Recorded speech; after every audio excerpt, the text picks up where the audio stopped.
living in New York. Robin, would you want to briefly tell about yourself? Yeah, sure. As a Kurdish background and the American who live in the East Coast, the years, and I have studied international relationship as well. And besides that, if you're Kurds from Middle East, you're pretty much familiar with what's going the MENA region, what's going in the Middle East. So I'm one of them, and that's about me pretty much.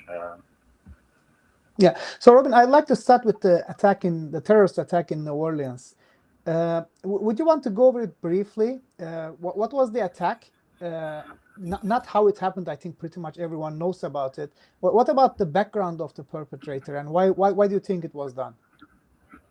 I think before to getting command on this attack in New Orleans, we should have known to the ISIS and ISIS mentality and the way of their acting. So we have seen those kind of attacks by only by one person, like a sole perpetrators. There is no like such a groups or other things in behind it. So we have seen this in France, we have seen this in London, we have seen this in Spain, across the globe. So this is one of the main way that ISIS sometimes does their attacks. So they have those wolf, let's say the wolf attacks. They have those sole perpetrators who has a deep connection with ISIS, and by beliefs level, by religions level, and then they have those people who are connecting through the social media, and even if sometimes we see they're getting their instruction through the social media before that this kind of the attacks to be occur. So in what we seen in New Orleans, typical ISIS attack. So before to saying how did happen, who is this guy? He was contracted for U.S. Army. He is an American born. He raised in Texas, and he is the father of I think two, and something on. How did he ended up to be that kind of the radicalized to do this attack? So to answer that, you have to know the ISIS, and the ISIS is it might be as a name to the branding ISIS. It's just 10, 15 years old name, or the Nusra, which is right now the governing in Syria, or before that, if you go, is Al Qaeda. That's not the matter. The matter of this ideology. And this ideology is in Islam since existence of the Islam.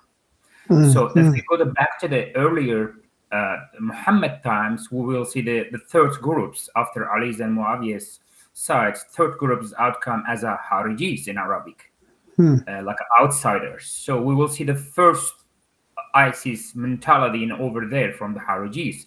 It became the 11th century, those jihadist mentality is being built up by seculars, who is the name is the Ibn Taymiyyah in 11th century. So you will see those ISIS, Nusra, all those organizations, terrorist organizations are mostly using the ideology and writing book of the Ibn Taymiyyah. So, and then if you came to lately in right after Second World War or right before of it, like you will see in Arabic world kind of awakening of the Islamic jihadist mentality again, and that time was mostly in Muslim Brotherhood, like in early 1940s from the Hassan al-Banna or Sayyid al-Qutb in British Mandate time in Egypt back. So you have to read all of this to really come to the New Orleans. So if you read that you will know that ISIS is ideology. It's been exist over since Islam exists. So even if we go back to, we will see how they are in denial, how they are in such a barbaric or horrific attack. Not only non-Muslim people in the past, they did this even through the Muslim people as well. They did on Muslim as well. So if you are not one of them, or obeying them or accepting their rules, you will be victimized by them. So, and now we're seeing that it not only limited in Islamic geography or Islamic countries, it now spread out of Islamic countries. So last 10 years, especially. And why would they do that? Why would they Because attack the Muslims, and why would they attack the non-Muslims? About the Muslims is all about the power. So according to their beliefs, the Muslims should rule by the ISIS ideology, which is the Mm. jihadist mentality. If you are the Muslim, you should be obeyed to the Khalifa, which is the by them, and then you should be living according that. So even for ISIS ideology in those Gulf countries like Saudi Arabia or Qataris or Egypt, those are uh, infidels. They are not a Muslim. They are not Mhm. counting them as a Muslim. They're counting them as an enemy of Islam. Mhm. So you will see that they were trying to revolt or So they overthrow only the government. recognize their version of Islam, and if you don't follow their version of Islam, you are not Muslim, and you You are a are target. literally you are infidels. There is no difference for you between you and Christian, between you and Jew. So, but to since the social medias exist in last 2 decades, let's say, they are trying to be more apparent in the world and gather more support across the globe, not only in Islam Muslim countries. So you will see that jihadist mentality in late 90s in between Russia and Chechenistan. In Dagestan, we first saw those globalist jihadists floated into those countries in order to fight with the Russians. And then they did the same in early in 2010 in Syria. We see it in the Syrian war. When civil war started, those people are from across the globe, from US, from UK, from Germany, from across the globe, literally, and everywhere involved, they floated into the So Turkey, from Turkey they so crossed to Syria. they flew to Syria to claim Syria. Is that Well, what they did? that's the thing. In their ideology, if anywhere in the world is Khalifa is being established and called, every Muslim has to obey Hmm. to hijrat, which is immigration, Okay. willingly immigrate to this land. So in Khalifa's land, if there's any Muslim, real Muslim, like ISIS ideology countries exist, as a Muslim, you should obey and immigrate there. So So this is the Khilafat is rule. their state, and Khalifa is the leader. Correct. And if Okay. it's been established anywhere in the world, if you're a Muslim in America or in Canada or anywhere in the world, you have to have obey that Mm. and to immigrate that land, to live in that land. Okay. So they were called to Syria, right? Correct. And Because the ISIS was established. okay. So ISIS was the caliphate, Islamic Caliphate, so Islamic State. That's the name, right? And then what happened? They attacked the Kurds. They attacked everyone, actually, not only the Kurds, but they were beating Syria. They were beating the Shia in Iraq. They were beating all the Sunnis. So they were growing. They established a big land as their state Khilafat. They had a Khalifa, but the Kurds resisted. And Correct. with the U.S. help, Kurdish forces basically pushed them back, right? And then they were to a great extent defeated, but we know they are not defeated fully. So they are still out there. And then what happens these days? So and So you why did they cannot attack in New Orleans, for example? you What was the cannot point? defeat ISIS. You cannot defeat ISIS by physically. ISIS is like a form of the mentality and physically. When it becomes the both, it's dangerous. Then you will see those kind of attacks. But the ISIS is ideology and exists over 1,000 years. So there is no way to really fully control or defeat them. So whenever they will have a chance to space physically to form themselves, they will attack you. They will attack Alavis, they will attack Shias, they will attack Kurds, minorities, Christian, Jewish, any non-Muslim, any even Muslim that do not agree with them, they will attack that. So there is no way to really be honest to defeat ISIS. We have to know that because there are millions and millions of believers are coming from pretty much the same ideology and reading the same scholars book, which is the ISIS is being uh, uh, get those main ideas to do such attacks. So in New Orleans is it's special because we have seen those kind of attacks in Europe many times, but now Mm-hmm. we're seeing them in US. The one of the reason it may not be related to through the immigration policy of the United States last decade, especially last 4 years during the Biden administration, but we do know that from the Homeland Security data, there are over 800 people related to ISIS or Hezbollah or Hamas or those kind of Islamic terrorist organization is being catch and released into the US. Usually in US, Homeland Security call those people where they came from the special interest countries, but unfortunately 800 of them, according to Homeland Security data, it's being released into the US. And honestly, I'm expecting to more in terrorist attack in near future in the US, because 13 million people crossed to the US border, and we did not have a time to really vet them, like a run through the background check who they are, where they came from, because those countries they're coming from, some of countries do not have any cooperation within the US. So in the near future, during the Trump administration time, we may have unfortunately seen many of those kind of things, and I hope the President Trump will take all those tools and necessary steps to avoid that in the first place, because right now in the US facing a real threat from the Islamic jihadism. Yeah. So if I look at Syria, like that's where they were truly beaten, right? Like they were also in Iraq, they were spreading the Shia forces from the south, but mainly the Kurds from the north, together with the Kurds in Syria. So they were pushed out of Iraq, and then in Syria they were concentrated in Raqqa with through the SDF. Like SDF was the main fighting force with the coalition support, air support, and also logistics support.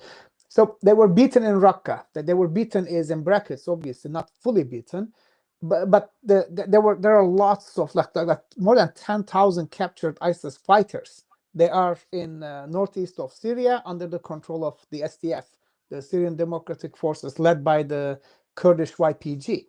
So Turkey attacks SDF. SDF keeps these prisoners under watch, right? They are these global jihadists, as you mentioned, and there's a risk that they are going to escape free. And then the attack in New Orleans. How do these connect? Do they connect? And if they do, how? If we come to matters of the ISIS, everything is connected. That's the first. And second, for maybe before you continue, I just to remind, like it was documented that Turkey was behind ISIS. Turkey was opening its borders for ISIS to attack not only from south to the Kurds, but enter Turkey and then attack from the north to the Kurds. So there's also that connection that is like documented and well known. So please. So special envoy of during the Obama presidency and then back to Trump administration, and still there is a guy, the Brett McGurk. So the Brett, many times he mentioned through the CNN or ABC or NBC, he said when we were fighting in ISIS and in Syria, and there was only one problem: those people, ISIS, globalists, jihadists, and all their supplies, materials, the weapons, it came through the Turkish border.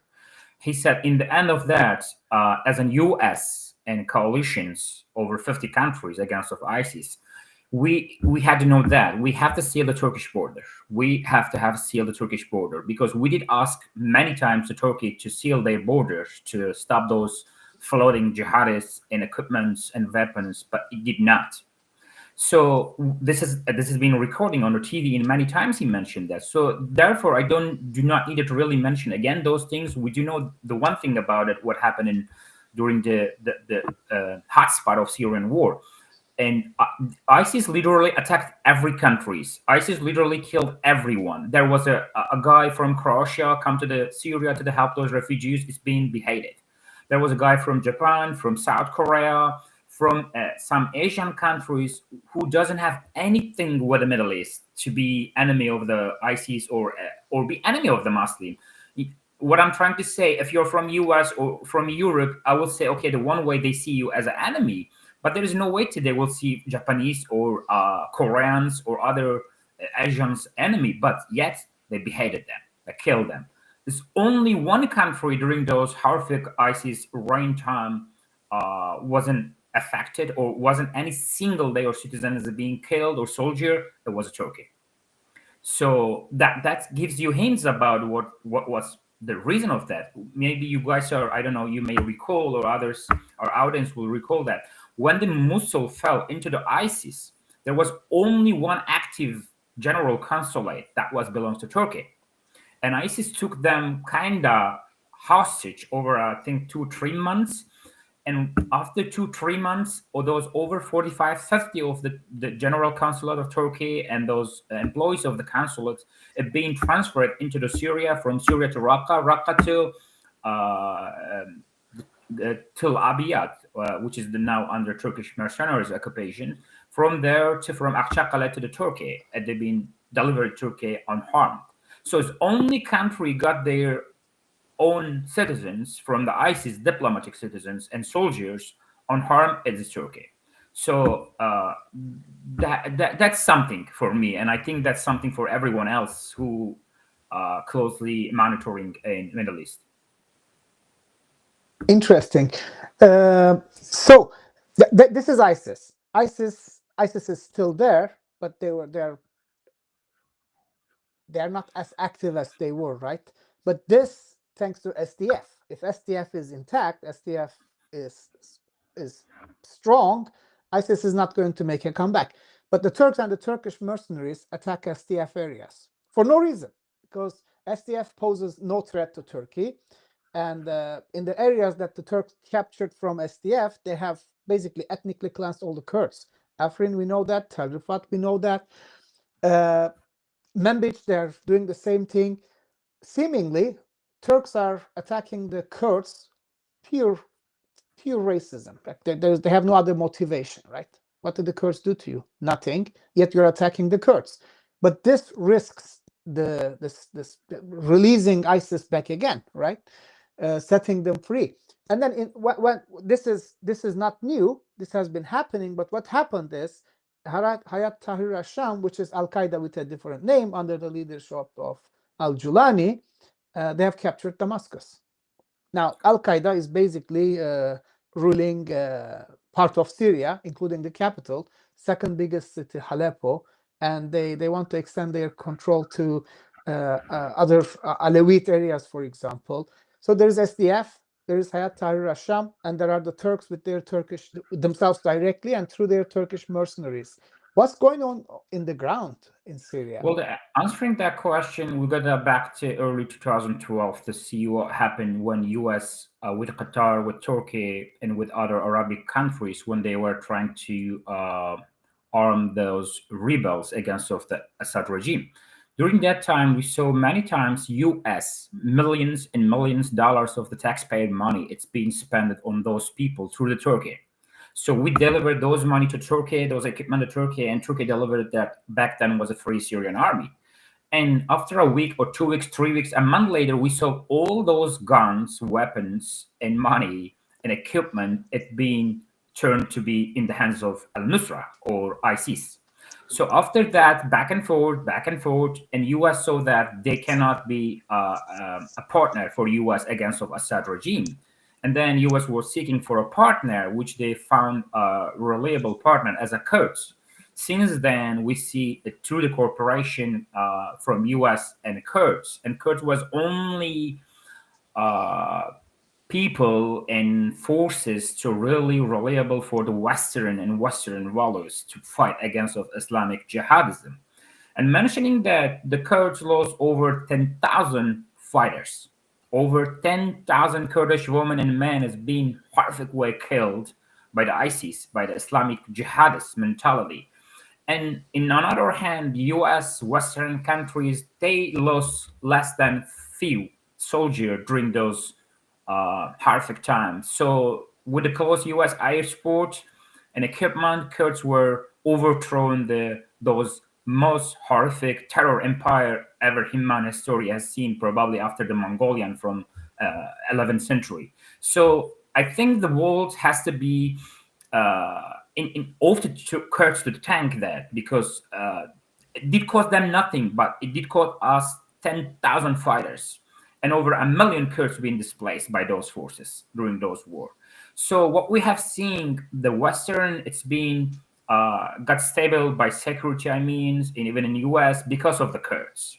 So now there is a game. The game is that Nusra Front, which is the Hayat al-Tahrir al-Sham, right now it's been rebranded itself as a Muslim Sunnah fraction, and now they are governing in Damascus and Syria. And now we see Europe and even some U.S. diplomatic missions running to Damascus to talk with them about transition of the power, about a new constitution, so on.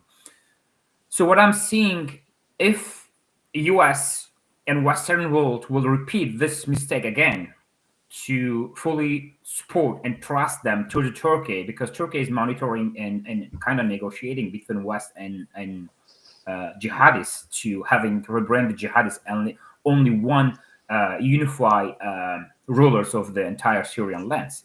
If the Western fell at this trap, it will be a most horrific way of the comeback of the ISIS. So it will be packed to ISIS to come back very strongly, and will be very very dangerous for first in Arabic countries, which is the mostly Sunnah monarchies, like in Jordan especially, and then Saudi Arabia and Egypt, and then will Europe, and definitely in the US. Europe is being ruined by those who run the Europe. So Europe already they have kind of 1,000 sleeper cells. God knows when they will be attacked. Like in Germany, we saw in the last month. And then same in the US. Since those 13 million border crossing, we do not know how many of them from the special interest countries. So President Trump has to think about that twice. Whoever advised President Trump has to be really, really mark that point to explain him very well. Any step by the Western countries, the back, it will first will harm the Kurds, Druzes, Alavis in Syria, or Christians especially, but later it will come back very, very strong slap on the face of the Western countries. So the Western countries has choose something. So if you choose those Islamic movement, terrorist movement, Nusra, which is another rebrand of the ISIS, over the Kurds, over the Druze or Alavis, yeah, in the short term, the Kurds will be affected badly from that. But the long term, be sure, Israel, US, and Western will be victimized again. So I hope there are someone in the Western countries, it's aware of that. That's the reason in the beginning of our speech, I was stating to say, that's ideology. You cannot defeat that ideology. That exists in part of Islam. So you have to have no luck. So the French and German foreign ministers were in Damascus to meet with Al-Julani. As you mentioned, there was an American diplomatic delegation that did the same thing. Turkey was there first. Actually, Turkey is behind the HTS, behind the Hayat Tahrir al-Sham capturing Damascus. They have provided the logistics support, the training, and all of that. But the only country that's seemingly not trusting not trusting Julani and HTS is Israel.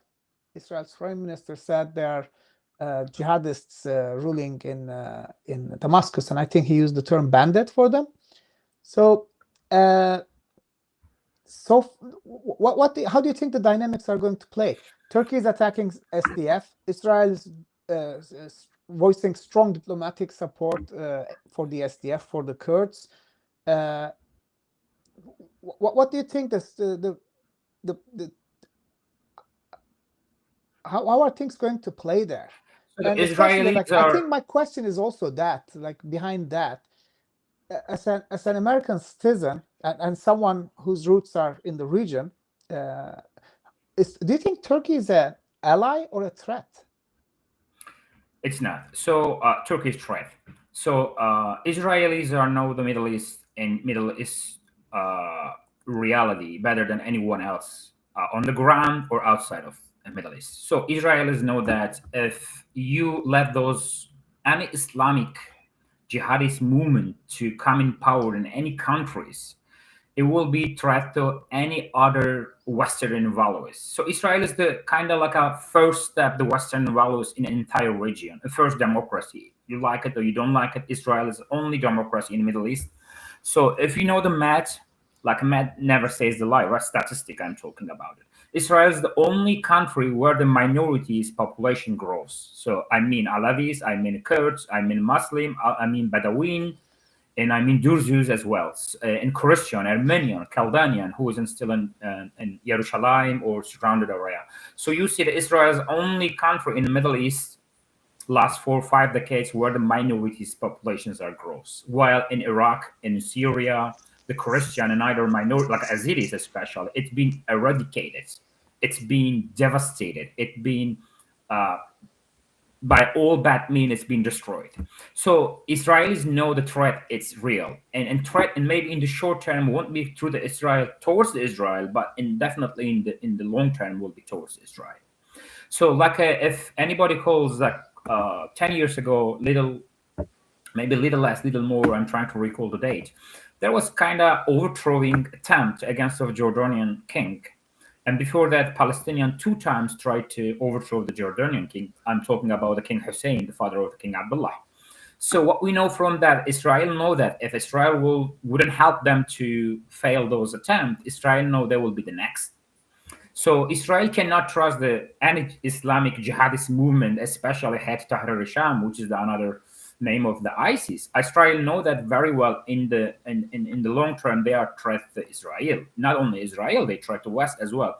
So that's the reason Israel's air forces has been conducted over 700 bombardment every part of Airstrikes. Syria, yeah, to intentionally, like an the Syrian army, whatever leftover Syrian army's equipment from the uh, everything is being pretty much destroyed by Israel, because Israel knows that if it goes to hands of Islamic jihadists, and there is a Lebanon and Syria will become the unstable, and then of course the regional war will affect Israel. So Israel is trying to protect its citizen itself, and I think and Israel knows that if the Kurds are only reliable partner in Middle East, if you want to really secure the Israel, if you want to really secure the real peace in Middle East. So here is your deal. Either you are in with Israel to secure the Middle East, with the Kurds at the same time with Western rebels, or you are lining up to be next Syria in Lebanon, next Syria in Iraq, next Syria, especially in Jordan, and then through the Arab countries. And don't forget those Arab countries like Saudi Arabia or United Arab Emirates. Those are very, very important countries to world, not only for the region. So we cannot also risk their security because of those recent things are happening in Syria. And I think the Egyptian and Saudi leadership knows that if Turkey expand their imperialism, their power, like they did in Libya, they did in Somalia, they did in Eritrea right now, and especially in Syria, Turkey is one side of the war in Syria, almost 15 years. So they knew they would be the next, and they knew that Turkey is danger to the rest of the Arabic countries and Arabic world as well. So I think now that Israel knows that okay, Shias are it's been kind of defeated. I mean, Iran is being kind of defeated because their proxies is being defeated. So I'm talking about Yemen, I'm talking about Hamas in Gaza, then I'm talking about Lebanon, Hezbollah, especially in Assad regime is gone now. So and I think Israel sees the big danger from the Sunnah world, which is Turkey trying to be the leader of the Sunnah world through the Turkish Ottoman expansionism. They are missing those years. They're missing the back to rule all those countries through the Turkish very nationalistic and jihadist mentality. What's the Turkish government trying to do last 2 3 decades with those ties with those kind of organizations? It shows it's proven us is enough that Turkish intentions in the Middle East. So I think Israel sees that, and I hope Israelis will be able to convince Western leaders, Western countries, especially President Trump, president elected, because Trump. Somebody has to explain President Trump what's at the stake. What is at stake for U.S. people's safety and security. And as I recall, the President Trump said he's ready to defend the minorities. He mentioned even those Karabakh from the Azerbaijan and Armenian conflict, where over 100,000 Armenian Christians is being displaced. So he said he's ready to protect the minorities, Christian, and he know the Yazidis. As I recall, some of the Yazidi survivors from the ISIS attack, they were in the DC when Trump was in an office, and explained those horrific experience they've been through during the ISIS reign. So I think President Trump will be aware of those danger, and I think the world in the Middle East waiting for President Trump to taking an office. So we will see the recent development to those Israelis' efforts will be hopefully enough effective to convince the Western countries take a step to protect the Kurds, protect the Alawis, protect the Christians, and protect the Druzus. So I think Israel trying to protect those minorities, and Israel know what is at stake. Yeah, thank you very much, Robin, and hope to have you again in the future. Thank you. Thank you for having me. Have a good one. Yeah, same to you.